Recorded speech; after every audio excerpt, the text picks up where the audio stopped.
Well, the true face of Pakistan has been exposed to the world as hours after this understanding of ceasefire that was reached between India and Pakistan, there was blatant violation of the same agreement. The MEA shortly doing a briefing after saying that our forces continue to remain on high alert. However, also expressing disappointment from Pakistan's side and asking the country to take immediate corrective measures.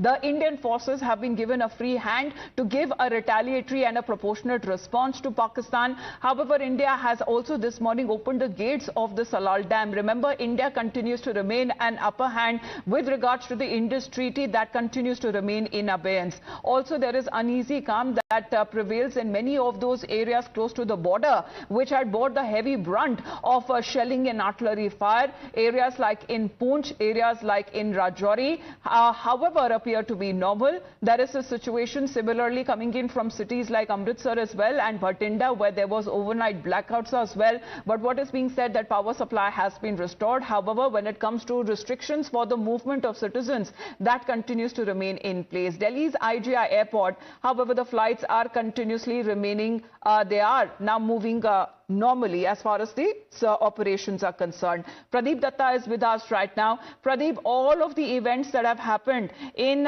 say, about the last 12 hours, because by this time in the evening, we were expecting that there would be Shanti, there would be no more sightings of drones. We couldn't almost hear the sirens, but the situation dramatically changed as Pakistan continued with its escalation. What happened next? See, what actually India had been telling the world that has been proved right, because India often said that you can't trust Pakistan. That's why there's a trust deficit so far as Pakistan is concerned. World was also able to see the true face of Pakistan, that within 2 hours they backtracked from the promise. They were not able to keep their words, and all of a sudden we saw that guns blazing and also siren blaring as there was an aerial intrusion from Pakistan's side. Many of the drones were sent towards Jammu and Kashmir and other parts of India where they wanted to target civilian installation, military installations, civilian infrastructure, and also air bases. But though they didn't succeed, because India was once again able to thwart their attempt and give a befitting response to the Pakistani troops firing on Indian side with the strong befitting reply. But what is really important is that, see, on one hand, Shahbaz Sharif, we have seen that he is claiming victory.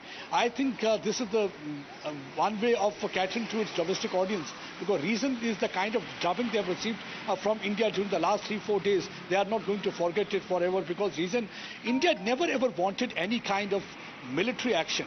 Basically, India wanted to attain one objective from day one, because when on 26th, 2nd of April, there was an attack in Pahalgam, Prime Minister cut short his visit. He came out to this place. There was a CCS meeting. He, during that meeting, only conveyed that we are going to go after perpetrators. It will not be confined only to those foot soldiers and jihadis operating on the Indian side. This time they will be hitting the fountainhead, and they will do so. And they never ever wanted to target military installations. They never ever wanted any kind of a civilian collateral damage. They gave them an enough window for 14 days. When they didn't do anything for 14 days, and finally on 15 days, this Operation Sindoor was launched, and 9 of their terror dens were completely demolished within 25 minutes, firing 24 missiles and killing more than 100 terrorists, including terror clan of Masood Azhar, the man behind Pulwama bombing and other terror attacks, was completely wiped out. So after that, India never wanted to do anything, because India's military objective was achieved. But Pakistan got rattled, because they opened mouths of their gun. They started targeting civilian infrastructure. They started targeting villages on the border. And the first one to face the brunt of Pakistan shelling was Poonch area, in which 16 people died and many others were critically injured. And then after that, we saw the similar kind of a situation all along the line of control in international border, and India was able to give them befitting reply. Then they started aerial intrusion. So India, then after that, India started hitting their air bases. From where these drones were launched, they started hitting their air bases. From where the fighter jets started coming closer to the Indian line of control, but they were not able to penetrate India's airspace, because Indians were quite vigilant. And we have seen what really happened in Sargodha. But many of the citizens that have been affected because of this continuous ceasefire violation and heavy artillery and shelling as well, they would want to know if they can now safely return to their homes. But however, when we take a look at the aftermath of the earlier ceasefire violations as well, the situation along the border can be said that it is largely stabilized. Now, according to top sources speaking to us, there has been no drone sighting that were reported after 11 p.m., which is 1 or 2 of them were spotted near the LOC and the international border in Jammu. And Importantly, no ceasefire violations have occurred since 11 p.m. Major General Sehgal, sir, what do you make of this? Does it signal a return to calm, or should the people and the citizens there continue to follow the precautionary measures? We should continue to remain vigilant and follow the precautionary measures. This, for the time being, it is clearly indicated that Pakistan definitely is on the back foot and they are buckling under. Four things are standing out. Firstly, the decisiveness of the leadership and the political, which was never seen before. Second thing is that India's ability to do precision strikes without causing any collateral damage, either to civil or military. Only two countries in the world have displayed this capability, America and Israel. Russia also has this capability, but they've been wavered as far as Ukraine war is concerned. China claims this capability, but has not been proven.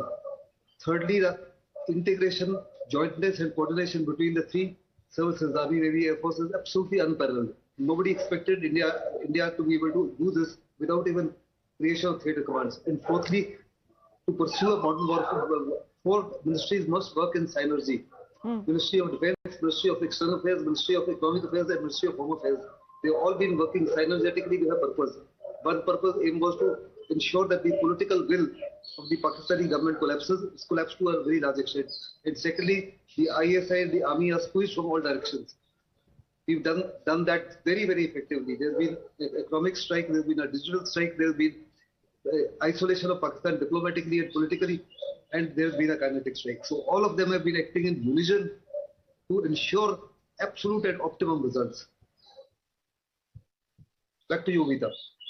Yes, sir. Because the situation here seems to be appearing to look normal. However, when it comes to precaution and advisories that have been issued to the citizens, they are expected to follow the same.